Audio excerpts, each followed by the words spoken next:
Well, due to extended news coverage, programmes for the remainder of the evening are running 12 minutes later than scheduled. And now in documentary and in live concerts, we're celebrating with musician Duke Special the career of Belfast 50 songstress Ruby Murray as we tell the story of her massive success and heartbreaking personal life. It's Ruby and the Duke.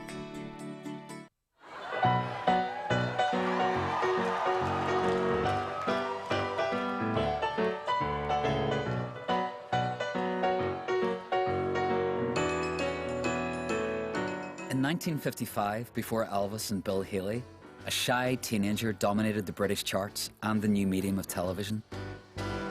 Paint my picture, well, if you must, please remember to be kind, 'cause darling, your broken heart was never on my mind. Her record of 5 top 20 songs in the same week has never been beaten.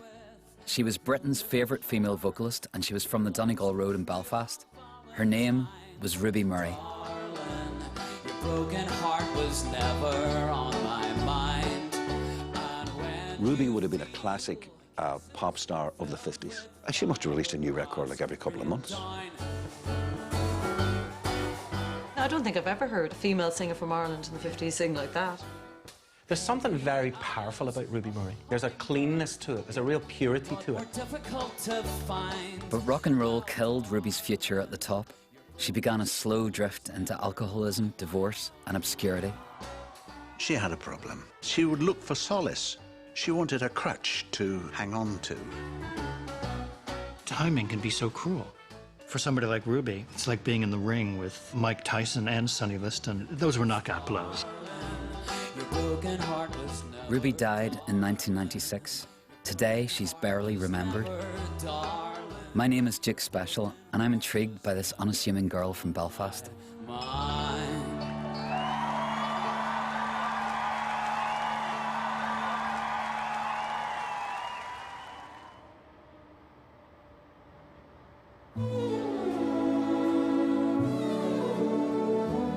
Come into my heart, my love. Come above. Ruby was born in 1935, in a different Ireland, a different Belfast to mine. What took her from these solid streets to stardom? And how did she lose it all?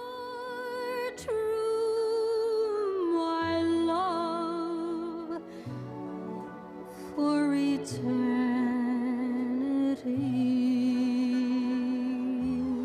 She was the youngest of the children, the youngest of 4, and she had an older sister, Patsy, who acted as a bit of a minder for her because she was a bit of a, you know, fluffy, pinky, candy flossy kind of, you know, sensitive, artisty kind of type. When did she start singing, or?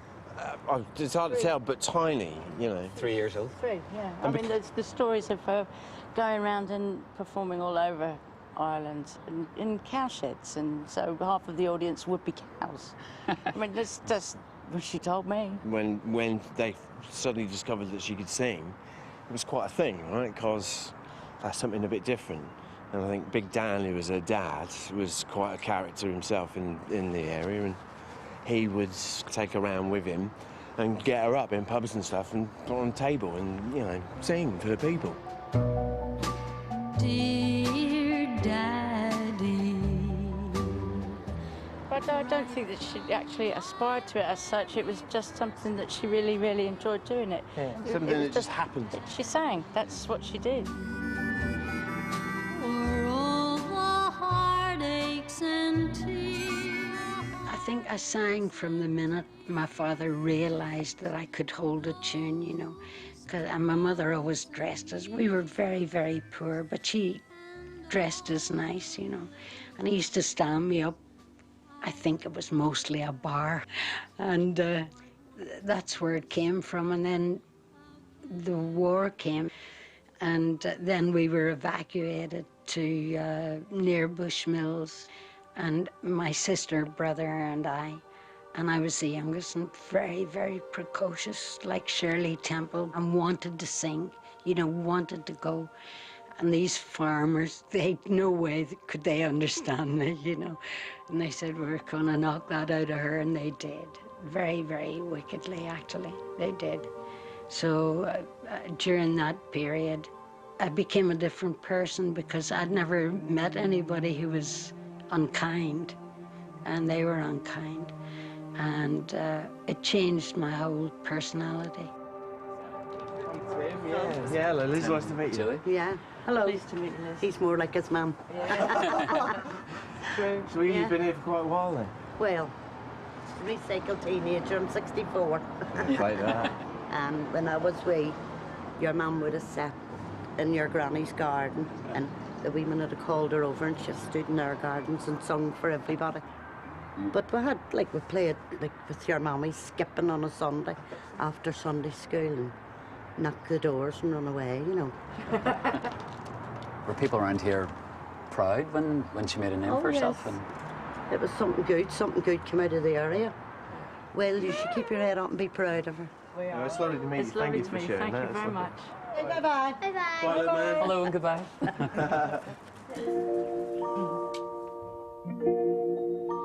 Kiss your ma and kiss your pa, then you can pray to him afar. Close your eyes, go to sleep, little one. From the bars and tabletops of Belfast, Ruby progressed to church halls and concerts right across the country. This was no normal childhood. At 12, she made her television debut in London. At 14, she left home for a summer season in Glasgow. Soon, she would leave forever. From what she has told you, do you think it was a happy childhood she had? Happy childhood in the sense that, you know, there was a strong sense of community and, you know, she's out skipping in the street and all of that kind of stuff. You know, but there's always other things that are present in it. It was the fact that she'd been singing from as a very small child. And, you know, just by being able to do that kind of shaped how she was and how people treated her. And look at anybody with success. Look at Michael Jackson with success at a very young age. It's about ideas and about identity, and she struggled to get outside of that. You know, and it wasn't of anybody's making, it wasn't deliberate, you know, it was just the way that it unfolded, really. Hear it, hear it, hear my heartbeat pounding, pounding. 1954. In America, Elvis Presley was making his first radio appearance. Ruby, at 19, was about to become a television star. As nearer and nearer. She arrived on the London stage in a touring show fresh from Ireland. Her performance impressed a BBC producer who booked her for the hit programme Quite Contrary. Take me, touch me, make me thrill.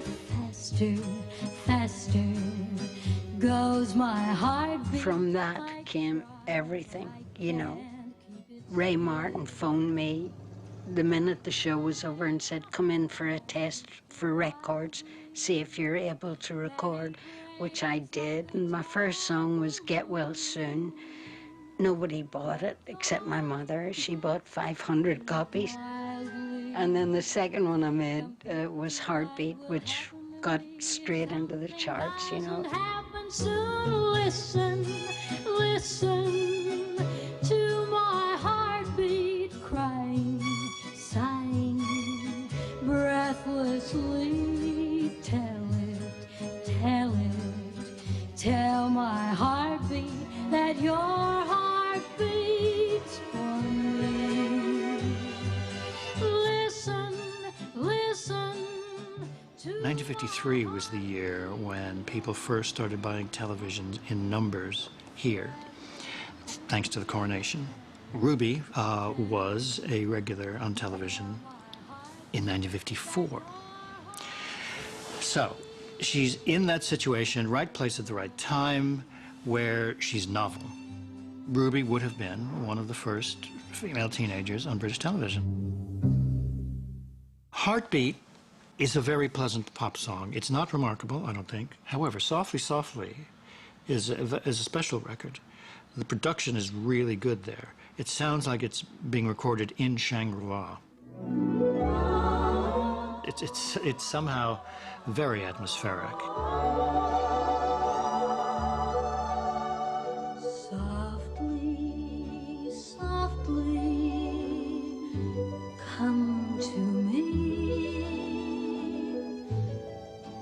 touch my lips so tenderly, softly. I liked the song, and I remember going in a taxi to record it, and Ray Martin said to me, just feel it, you know, sing it as you want to sing it, but feel it. But when we had recorded it, then a shiver went down my spine, you know. I thought, that's a great song, you know. And say you'll leave me never in the warmth of your caress. The combination of recording and television success made Ruby a household name. It also helped create an achievement which no one has ever beaten. So softly, softly. In 1 week in March 1955, Ruby had 5 songs in the top 20. And the hit factory that was London's Tin Pan Alley was behind that success and scores of other hits through the 50s and 60s. One of Ireland's foremost songwriters cut his teeth in that system. You can never analyse, you know, exactly why, but it's comfortable, Peter. You know, it's like it's all pretty much major chords, like.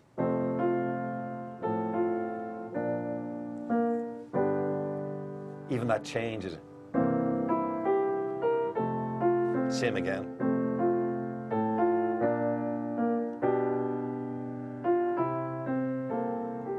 Now, that would be perceived as being kind of old-fashioned now. We would consider that to be pretty predictable. But sometimes it's a kind of comfort blanket. That's kind of attractive, and it's safe, and it's not threatening. All, and it's danceable too. Danceable, very important. Softly, Softly certainly would have been the big hit that everybody, I think, became aware of Ruby Murray with. And then the fact that she was from Belfast, of course, you know, we all take this vicarious pleasure and pride in somebody from our wee corner. You know, whether it's a singer or a boxer or a motorcyclist, for Christ's sake, you know, we're all. I suppose because we're aware of we come from this wee corner, you know, that we can punch above our weight. Ruby would have been a classic pop star of the 50s. The songs were simple songs, you know, with pretty simple changes, and rhythmically, not a lot going on. Musically, it was a lot cozier. It was more innocent time, I believe. To London's Tin Pan Alley. Here, beauty is created. This is where singing stars like Ruby Murray and Ronnie Harris select the songs they will later record. And this is a typical scene behind the birth of a record. Ruby was launched into the world of music with no manager and no agent. Her mother was her only guide, a housewife with no business experience. Ruby didn't understand the value of her box office appeal. She would often be exploited in a system designed to churn out hits. We had to go in to the boss man, a man called Jimmy Phillips, who himself had been a successful songwriter, lyricist, and he would analyse the songs. And he would say, Coulter, listen, I know you were at university. I know you know a lot about music. You don't have to prove it every time you sit down to write a song. If you can do that in 3 chords rather than 33 chords, he said, remember, it's the guy driving the truck that has to whistle this song. For the first time, promoters were manufacturing a pop music product, determined to capitalise on Ruby's sudden success. She must have released a new record like every couple of months. So it was once they got on a roll, they were feeding the machine quite consistently and very professionally and very ably, because you don't get 5 records in the charts in the same week by accident. Bambino, bambino, Certainly, what you can't dispute is that for those early years, maybe the first 5 years, it was meteoric. She was a very, very big name.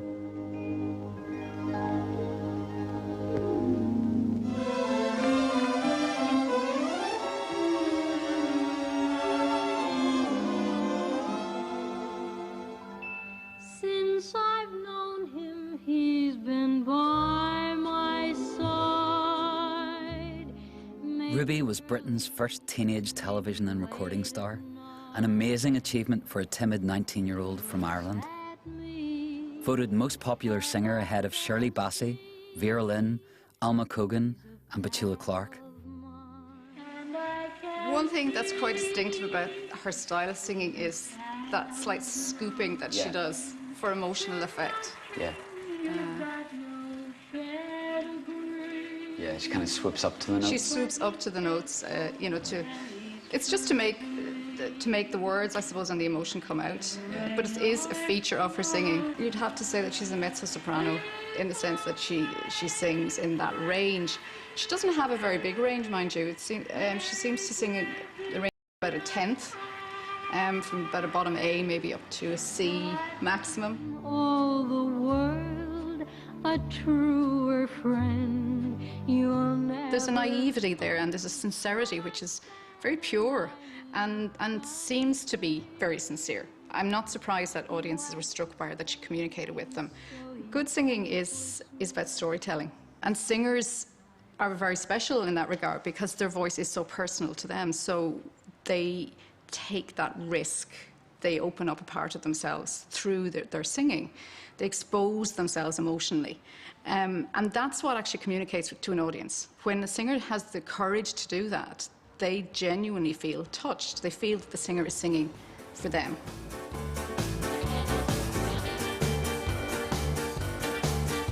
Well, I burned easily since I was a boy. I opened myself to the Being on stage, for me, it feels like you're breathing pure oxygen. You feel fulfilled, you feel fully alive. There's something really addictive about being in that place all the time. digging an early grave. You want to keep doing that, so I guess I know how she would have felt in wanting to perform and never stop. Myself, I keep my courage boxed up on a shelf. Why is everything I want always... To go from St. Patrick's Parochial Hall in Bundoran to the Palladium the next day, you know, is kind of a shock to your system. In those days, that was the pinnacle of the world, you know. And I remember sitting in the stalls in the afternoon with my mother, and I was scared to death, you know, and I was crying. I said, I don't want to be at the Palladium. I want to go back to Belfast. But, you know, I loved my days at the Palladium. And then I did the Royal Command the same during that season. I remember going, my mother took me to the doctor and she said, she's so nervous, you know, she's so nervous. And he gave me an Oblivon tablet, the big blue tablets to calm your nerves. And I was so nervous I forgot to take it.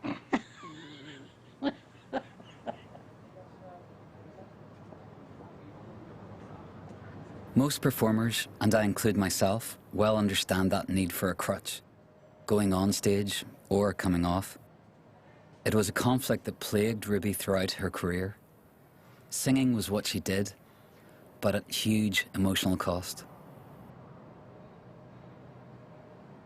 She succeeded against all the odds because she didn't have any production. She didn't know how to move her hands. She wasn't a sexy girl as such. As long as I live, dear.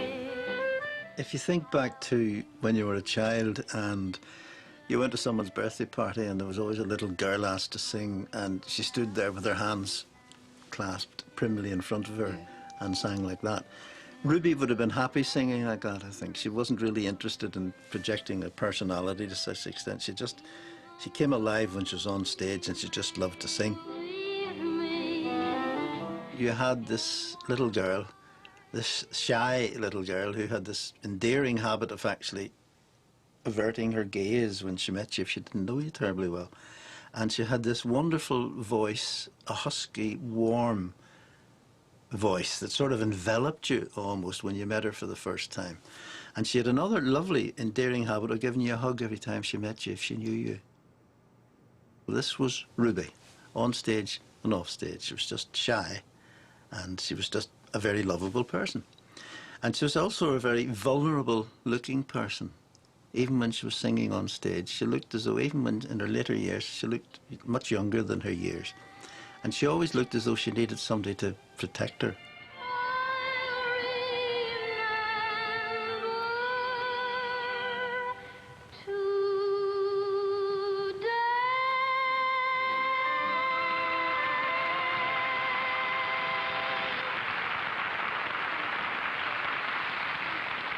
With her stage, television and recording success, movies were the next step. You know who I mean? It's Ruby Murray. Good evening, Ruby. Hello, Peter. Hello. Well, it's lovely to have you here, and of course, we're here because of the film. What is the title of the picture you're making on Monday? It's called A Touch of the Sun. Is it a comedy? Yes, it is. Who else is in it with you? Frankie Howard. Oh, lovely. It's a kind of a Cinderella part, Well, that's good. Don't you get a Prince Charming? Now, love, your big chance. Get up there and sing. Me? Sing in public? Why not? Have a go. Oh, I couldn't. Where's your Irish spirit? Well, if it'll help the hotel at all, I'll do me best. I'll come when you call, when you give me the word, with the speed of a bird, I will fly to your side. Now, Ruby Murray is arguably the first Irish pop star to break the United Kingdom. We had big female singers in Ireland, of course. Delia Murphy, legendary Delia Murphy, The Spinning Wheel and all of those wonderful songs, and Bridie Gallagher, the girl from Donegal. Because she happened to be born in Belfast, and because she happened to be born a Protestant in Belfast, that set her aside? Not at all. There's a perception that if you come from Northern Ireland, you're obsessed with religion, you know? Are you a Catholic or a Protestant?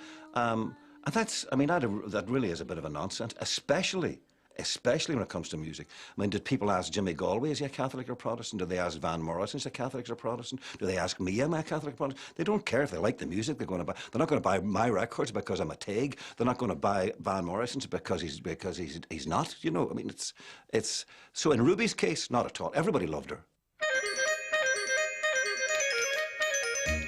In my life, I have found beauty here, all around.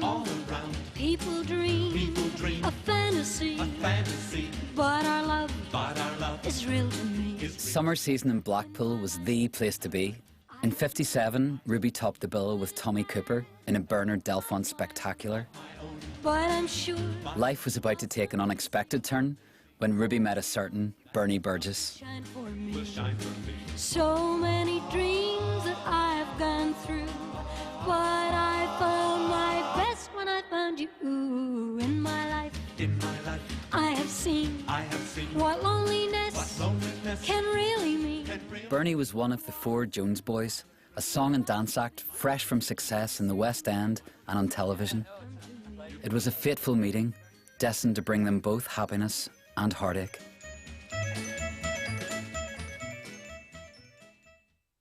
Adopted at the age of 2. My adoption was organized completely by correspondence. By an American family. And you see someone who so dominates the first half of 1955, and then does okay the second half of 1955, and then I think, what happened? And of course, Rock Around the Clock happened. 6 and 7, we'll be right in seventh heaven. We're gonna rock around the clock tonight. We're gonna rock. Of course, nothing could be the same, not just after Bill Haley, but the following year, Elvis. The popularity of Elvis was so enormous that it forced the radio stations to look for other records that would fit with it. You know, 1955, the year that Ruby had her great success, is the watershed year in American popular culture, because in that year, Elvis has his first #1 country record, I Forgot to Remember to Forget. Disneyland opens.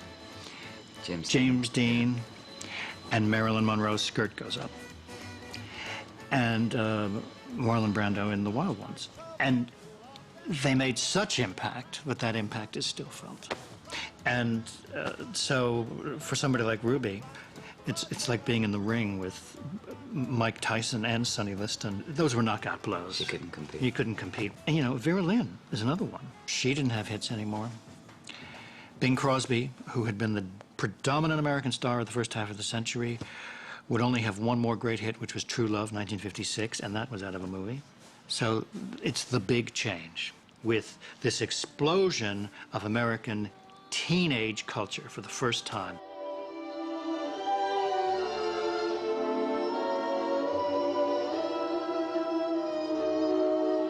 I adore you.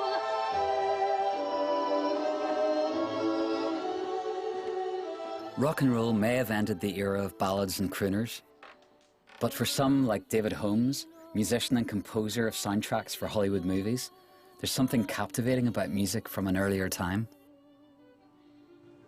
Yeah, I mean, what I love about these records more than anything is the recordings and the actual sound of the recordings. The fact that it's probably like 2 microphones or 1 microphone, you know. It's true what they used to do. They used to, in Atlantic Records in New York, I can't remember which avenue it was on, but it was in like an office during the day, and at night time they would push all the furniture against the walls and bring out some baffles and set up the mics, and that's where they were recording people like, you know, John Coltrane and stuff, and just making this lush sound that no plug-in or no high-tech piece of gear could ever give you.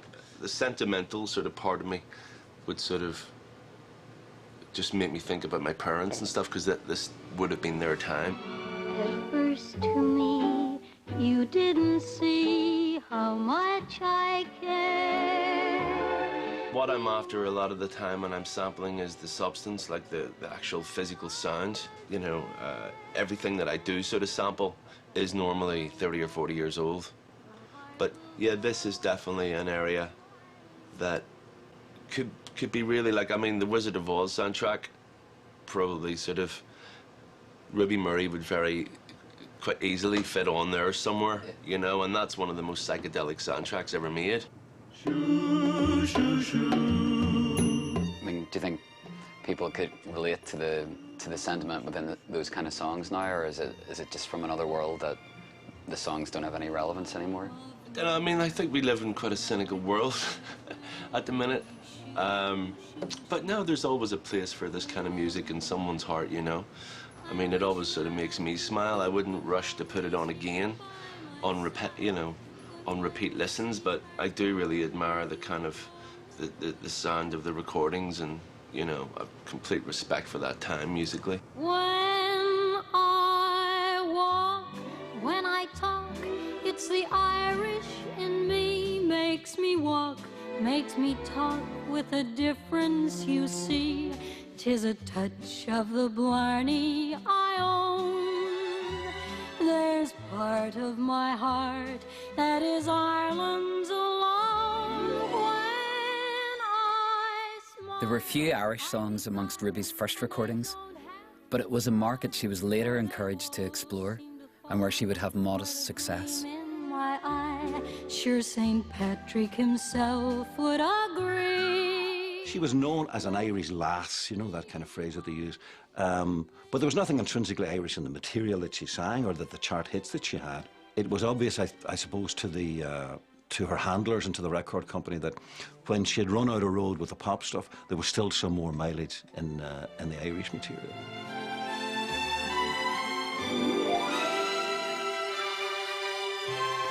There were also attempts to choose songs and styles that might appeal more to the rock and roll generation.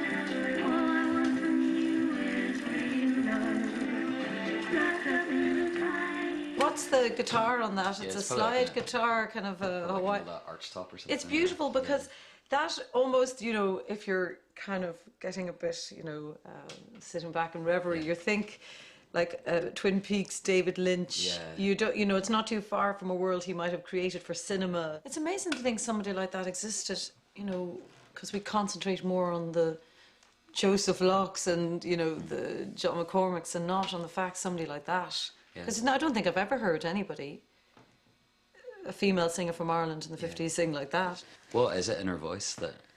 I don't know. I think I think she, like, I suppose in those days, you know, people had to sing really well and sing beautifully and harmoniously, and what happens sometimes when people sing well is that sheen gets rid of personality in a singer.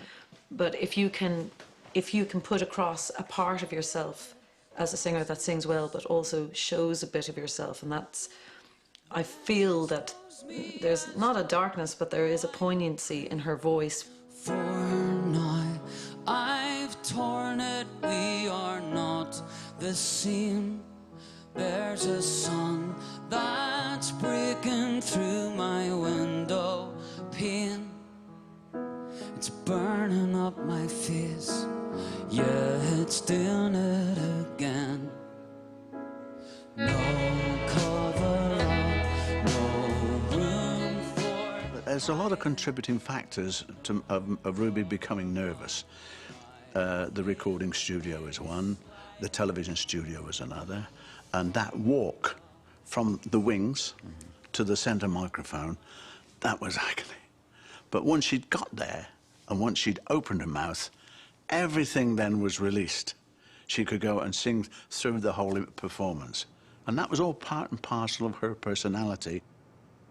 I mean, I remember when we got married, as you know, we married in secret.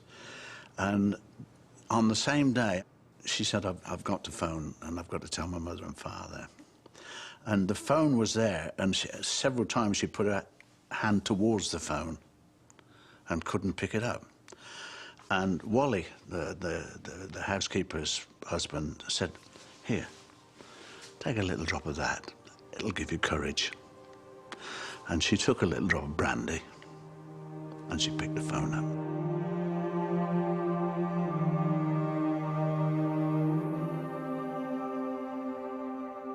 You're under pressure all the time, you know. That's no excuse, I suppose, but it gave me a slight release in the beginning, because I never drank ever at the Palladium or anything like that. But having a drink then sort of eased it off. I didn't worry so much about it. And then, of course, it builds up, you know, and then you can't stop it, then you need one. And then it becomes a problem.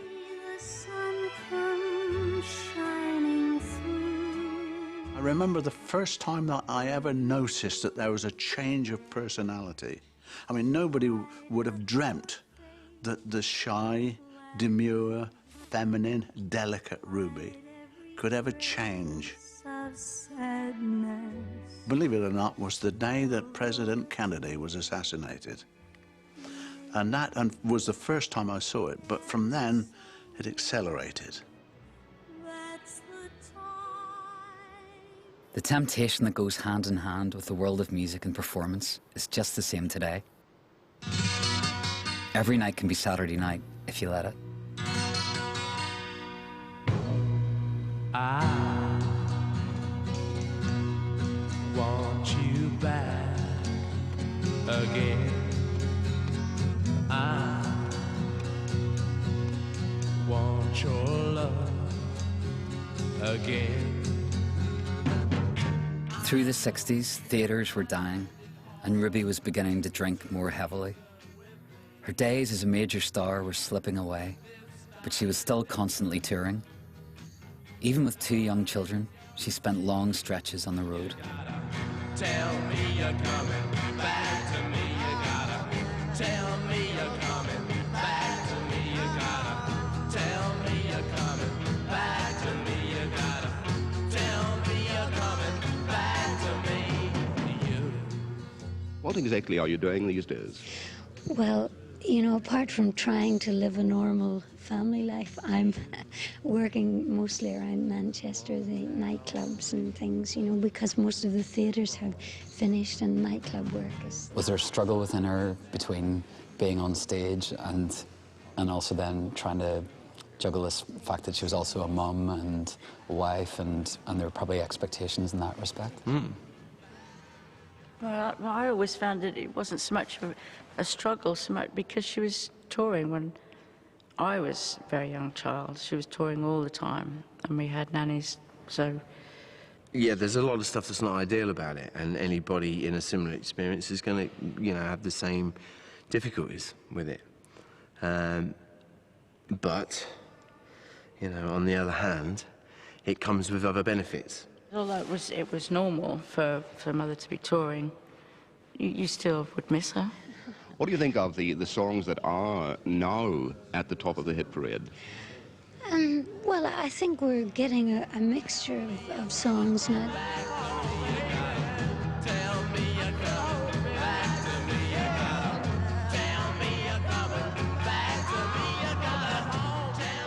Within a few years of the whirlwind romance of Blackpool, family life had started to crumble.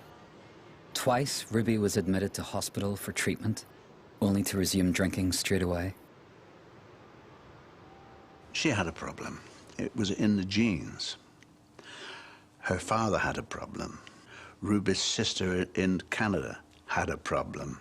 And so few people, even doctors at that time, didn't really understand alcoholism. Imagine you coming from quite a cosseted childhood just because she could sing from a child.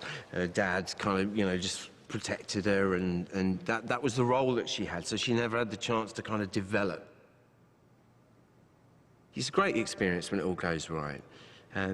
So imagine as that gets bigger and bigger and bigger and bigger and bigger, then it's a much bigger buzz to have it. But then equally, as soon as that starts to decline, then what? It's got so big and it's starting to decline, and now you've got no tools to deal with the world. It starts to get a bit real at that point. Especially when you've never had to really deal with reality. Then, you know, where else are you going to go? Self-medication. I never ever wanted to refer to my wife as an alcoholic, but she unquestionably was. It's stuff that you normalise, right? So even that becomes just part of the environment, part of the experience, part of what's going on. It isn't a sudden arrival of something that you go, oh, that was it in that particular moment. Yeah, so it starts to creep in, and you know, the levels of stress and drama and anxiety start going up and up and up and up and up.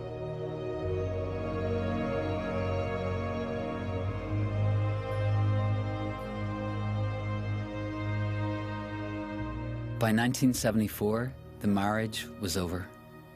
Ruby left Bernie and the children and moved to Devon and an old boyfriend, Ray Lamar. In 1976, the divorce was finalised. Bernie was granted custody of the children, mainly because of Ruby's touring. Julie was 15, Tim 9.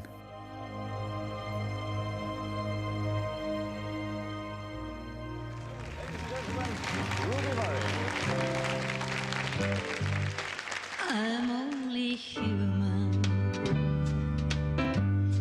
Well, I'm just a woman. Help me believe in all I could be and all that I am. Show me. From her new home in Torquay, Ruby continued her career. The venues were getting smaller, but there were still occasional larger concerts and television appearances. Lord, for my sake, teach me to take one day at a time. One day at a time, sweet Jesus. Ruby had never ever wanted fame. She never craved for fame. She was frequently asked, well, where have you been? You know, are you making a comeback? And her reply always was, well, I haven't been anywhere. I've been around all the time. But she continued working throughout her entire life in live entertainment, in live appearances. Yesterday's gone, sweet Jesus, and tomorrow may never be mine. What was it that she enjoyed? What was it she loved so much? What was it she was so good at? Singing. Why? Because when she sang, she connected with people. When she was a kid, what was the benefit? When she sang, people connected to it and paid attention. And when she was older, when she sang at parties with family, it was connection. It was some sort of, you know, harmony, forgive the pun, but some harmony with people. And that's the value she recognised. The faith of a child is a wondrous thing, as sweet as the dew on a rose in spring. After nearly 20 years together, Ruby and Ray Lamar married in 1993. By then, Ruby's health was failing. Bernie had another relationship but never married.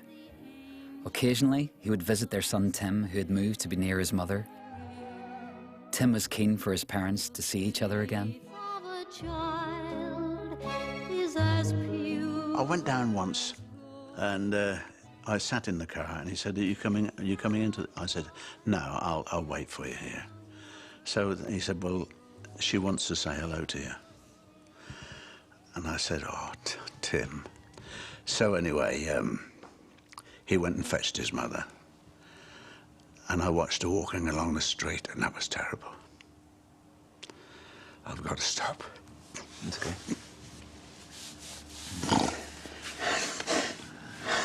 You're all right.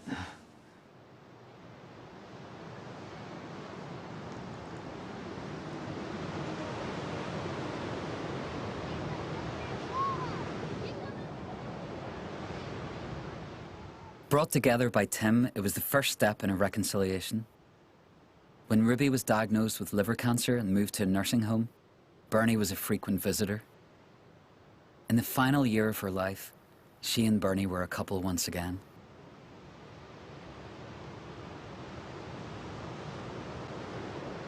Ruby died in the early hours of the 17th of December 1996.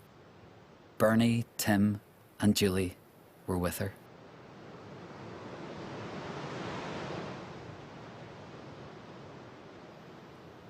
My memory takes me to those wonderful nights we knew, when I made love to you until the dawn. You left, and to my surprise, I'm laughing through tear-dimmed eyes, because I realize I can't go on, my darling, with the parting of the ways. You took all my happy days and left me lonely nights. Morning never comes too soon, I can face the afternoons, but oh, those lonely nights. I feel your arms around me, your kisses linger yet. You taught me how to love you, now teach me to forget. You broke my heart a million ways. Ruby Murray is one of the greatest stars Ireland has ever produced. Her record 5 hits in the same week is remarkable. But what has more resonance for me is her motivation. It was never about money or fame. It was always about the audience and connecting with them. For me, that's her most important legacy.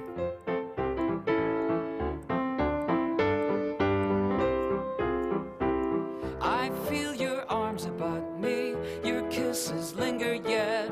You taught me how to love you, now teach me to forget. You broke my heart a million ways, and you took all my happy days and left me lonely nights.